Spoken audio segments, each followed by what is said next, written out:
Hello and welcome to Game of the Gods. I'm Jim Sparaging. And joining me in the studio are Dave Man. Nice. And of course, the dashing and wonderful Alan Handsome. Terrible. So to come in the programme, we reveal the real reason behind Andy Gray's departure from Sky Football. The alarming explanation given for Sunderland's inconsistency. Alan analyses Manchester United's ridiculously overachieving season. And then Dave with a special tribute to the recently retired Gary Neville, as well as some fantastic quotes from managers and players alike. You fucking mook, you.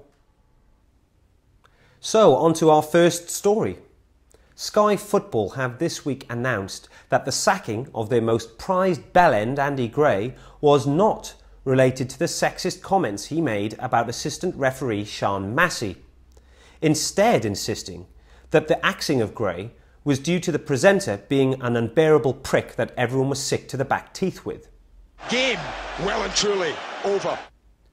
When Gray's departure was made official, studio staff allegedly went on a massive bender to celebrate his demise, such was his unpopularity. One member stated he thought he was the business with his Monday Night Football graphics gadgets, but most of the time he would just draw cocks on the screen. Something Game of the Gods came to discover. Hey, Keezy, come on, look at this here.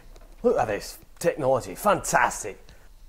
Look what I can do here. I love this thing, I love it. Look at this. A bit of that there, come out here. And a bit there. Nearly done, Keezy, check this out. Sean Massey, suck on that. Gray has since joined TalkSport along with his pet monkey. That is shocking. Tit.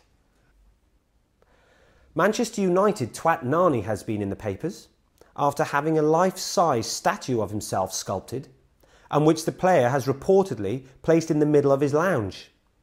One recent guest at the player's house in Wimslow, Cheshire, said, "It's weird when he stands next to it because it's so lifelike." Unbelievable.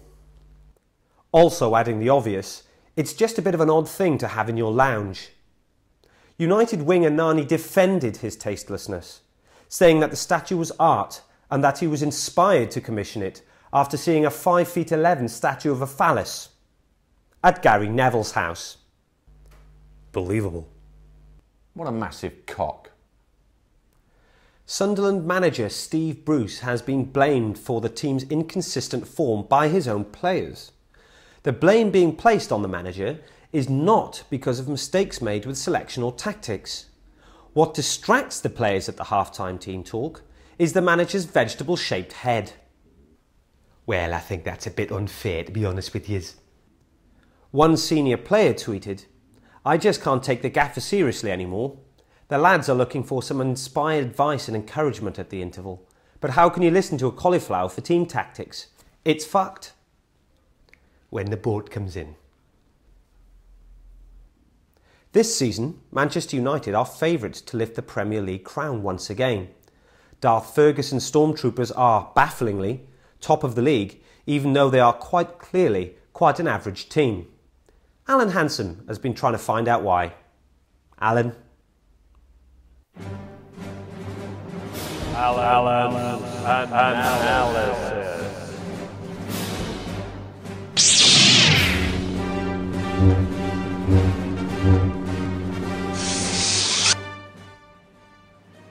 Thanks, Jim. Now, we all know Alex Ferguson is a very powerful self. We've seen it time and time again. Against Manchester United, stonewall penalties were turned away.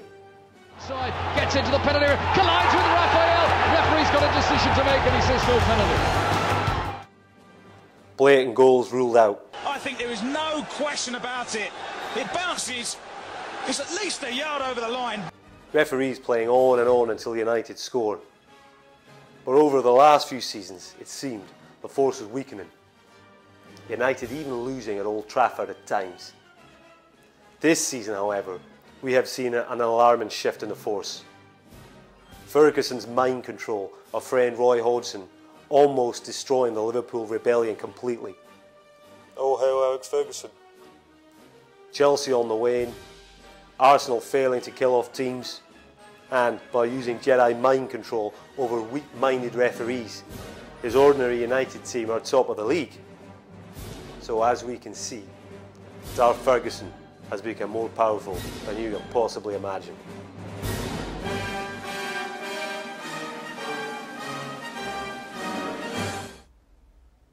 And now to Dave with a special tribute to Gary Neville, who has retired from playing football at the age of 35. Gary Neville.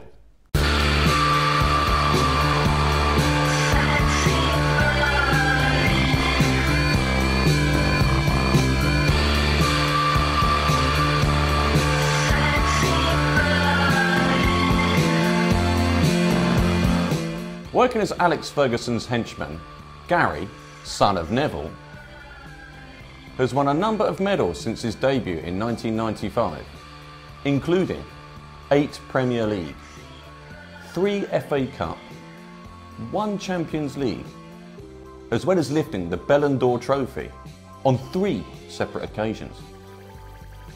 A record that is unsurpassed to this day. Over a career of more than 15 years, Neville has commanded contempt from managers and players alike. Here's what a few of his peers thought of him. Describe Gary Neville in one word. Brilliant. Wanker. Twat. Massive twat. I fucking hate him.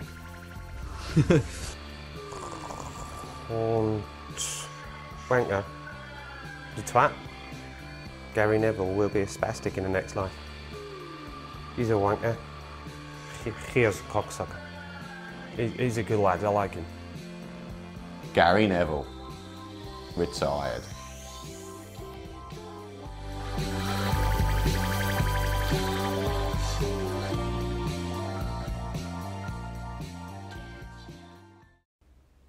And finally, look at John Motson's ear.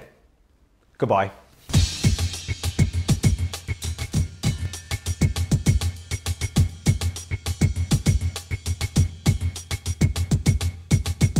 Darth Ferguson has become more powerful than you can possibly imagine.